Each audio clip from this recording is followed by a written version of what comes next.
Hey, what's up guys? This is Anthony from Anthony's Customs, and for this video, it's time to talk about the top 10 figures of the year. We do this every year. I go through the spiel every year, but I'm gonna do it again just in case you guys haven't heard it before. I try to keep this list as objective as possible, but that's not entirely possible because obviously there's a lot of personal preference that goes to play in here. You will see though that some of these things on this list are things I don't personally care about at all, and some of them are definitely in their position because of my personal attachment on top of their level of quality. But I do try to keep this kind of a value per dollar sort of deal. And of course this list could change very easily on a different day with a different attitude, whatever. If you have your own choices, that's fine. They're probably not going to line up with mine perfectly no matter what, but if you do want to share that in the comment section below, I do welcome that, and I think it'll be a fun discussion to have. So let's go ahead and dive in with a couple of honorable mentions.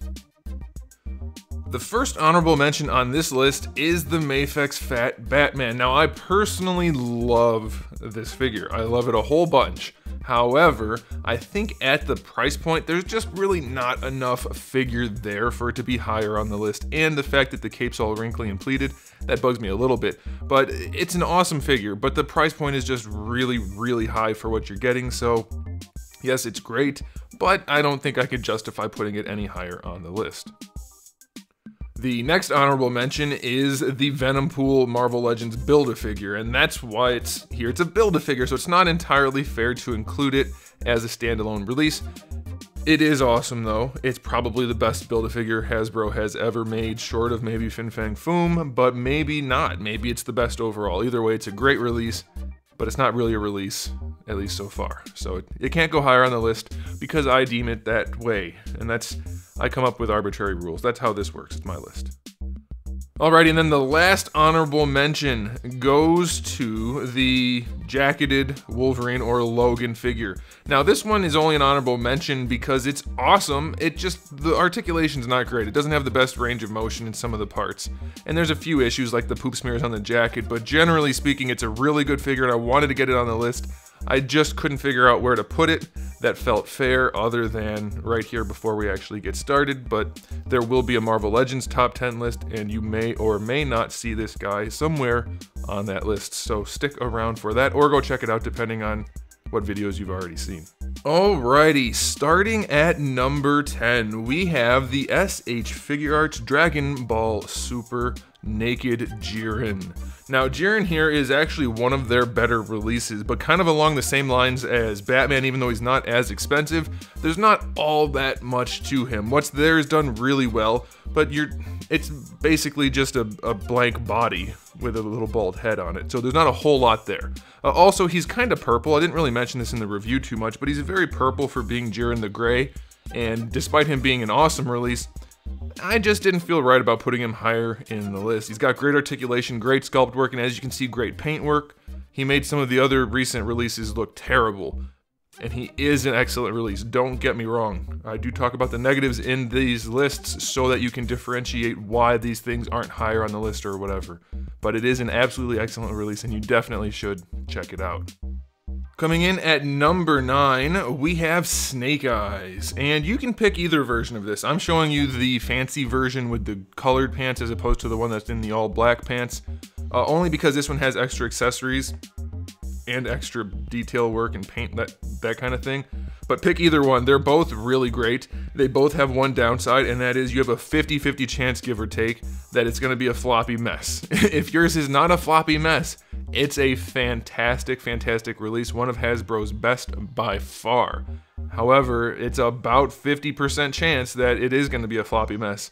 Most of mine that I've got, because I've had more than two, the two different versions, most of mine have been floppy. Other people have had only good ones, so it's kind of a crapshoot, but it is a great release, and if you're into G.I. Joe or just cool figures or ninjas, then you might want to check this out. Or hold off and buy something from the Rival Clans line once that launches. But no, this is a really, really good figure, so it's on the list. Just hope you don't get a floppy one, and I'm being very generous with regard to the floppy nature of the figure. Normally a flaccid figure would not make the cut. Coming in at number 8, we have the McFarlane Toys Multiverse Azrael, which is probably their best release to date. well, it's on the top 10, so I was gonna say it's one of the best figures of the year. Yeah, no kidding, that's what the video is, you moron. Anyway, it's a really, really good release. They did a much better job with articulation on this guy. They did an incredible job with accuracy. They've had a lot of trouble with accuracy, and somehow with this stylized art design, they were able to nail it. Yeah, there's a few things here and there that you can point out that are a little weird, like the knees maybe, or maybe the ankle, you know, just little tiny things like that, but all in all, this figure's almost perfectly what it's supposed to be. It's a really, really strong release. One of my personal favorites by far. I would put it higher on the list if this was just what I liked, but that's not what we're doing here. And to go with this guy, because it's my list and I can do that, I'm gonna say buy this one too. This is not a new number. This is not a different entry in the list. It is just they go together, so buy it. It's also a great release. They nailed the art style. This Batman and that Azrael make a perfect pairing, and I absolutely 100% recommend you pick them both up. If you're only gonna get one, get Azrael, strictly on objective qualities, but if you really want a solid Batman in a really cool style that was executed particularly well, this will be the one to do that. I think it makes all their other Batman figures look terrible. Terrible. By the way, we'll be doing a top 10 worst figures of the year. You may wanna stick around for that in the future. Coming in at number 7, we have the Storm Collectibles Terry Bogard. I know what you're thinking. This guy had a handful of problems. He did, but he had 2 handfuls of effect parts. Effect parts make figures so much more fun. There's so much more value added when you have them. And since this guy is from a fighting game and they do have a lot of effects that could go with them, Storm actually packed them in, and it is just a super fun release. The figure's not perfect by any means. There's definitely some limitations in the articulation, but you can do enough posing to make it work. I would say the biggest downside for me is simply that you can't take his hat off. I know a lot of people wanted that. It's definitely a missed opportunity from Storm, but there's enough other stuff in the package and enough quality there to make this guy a worthy purchase. Coming in at number 6, probably my favorite figure of the year personally, but this thing is expensive out the wazoo, like super duper expensive. What was it, like $450, something like that? It was a buttload of money, and I don't think it's not worth it. I just have to acknowledge the fact that you are paying for what you're getting here. It's an absolutely incredible piece. Obviously, it's on the list. There's so much figure here. There's so much going on. And it would honestly be higher on the list if it wasn't for the few loose joints I had on the one that I reviewed. I actually returned that one and got another one, and the joints are a lot tighter on that one. It seems to be a total crapshoot, hit or miss. If you get some loose knee joints, loose hips, the one I ended up with ended up being okay. And even with the loose joints, it would be here on this list in this spot. But with the high price point and a few issues, yeah, we have to knock it down a few steps. But this thing, one of the coolest, nicest pieces in my collection by far. Again, though, keep in mind, you are paying for it, and that's why it's not higher on the list. But what an absolutely stunning piece. This is a true collectible. Nobody's gonna look at that and think that's not a cool piece. Even if they don't like Transformers, even if they don't like Optimus Prime, even if they don't like toys, they're gonna say that is cool. Probably. I've never had somebody do that, but it could happen. It could happen.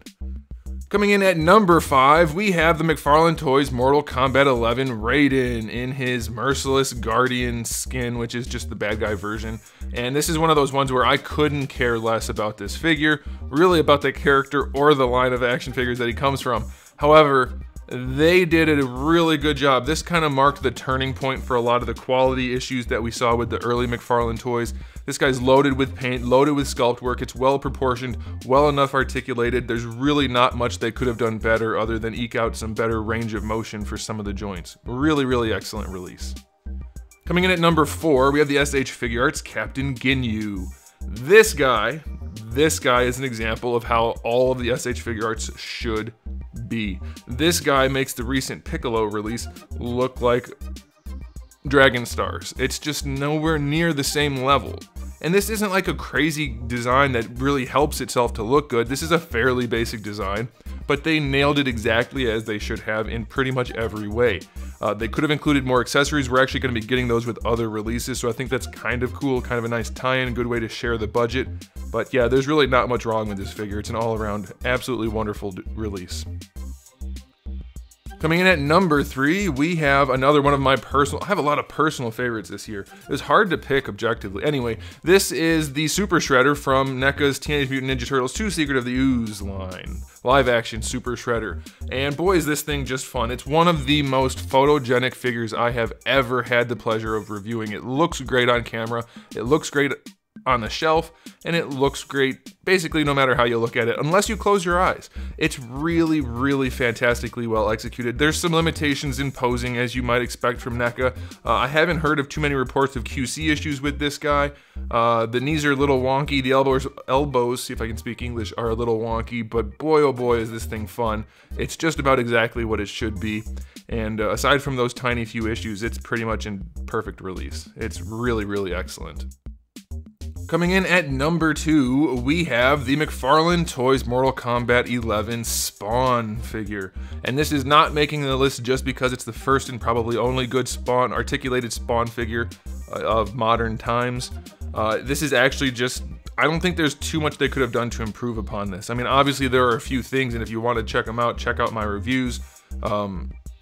I talked about it in the reviews. There are a few things that could be better, like thigh swivels and, you know, little things like that, the placement of the knee joint. Little tiny things could be changed, but all in all, this thing is sculpted incredibly well, painted incredibly well. It has a decent accessory no matter which version you get. There's nothing wrong with it in a big way. It's just an all-around great release. Not a whole lot needs to be changed, and very few things even could be changed to make it any better.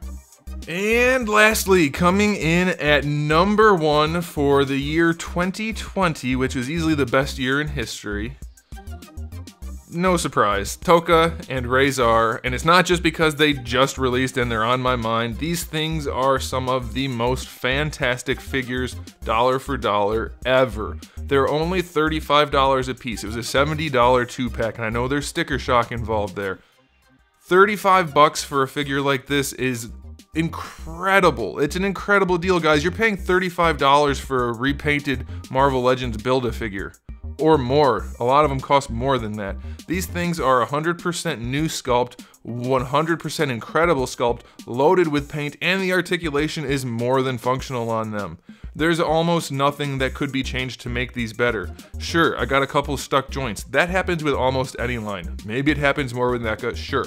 But $35 each for these figures. Like I said, you can't even come close. You can't touch NECA with a 10-foot pole when it comes to getting value per dollar.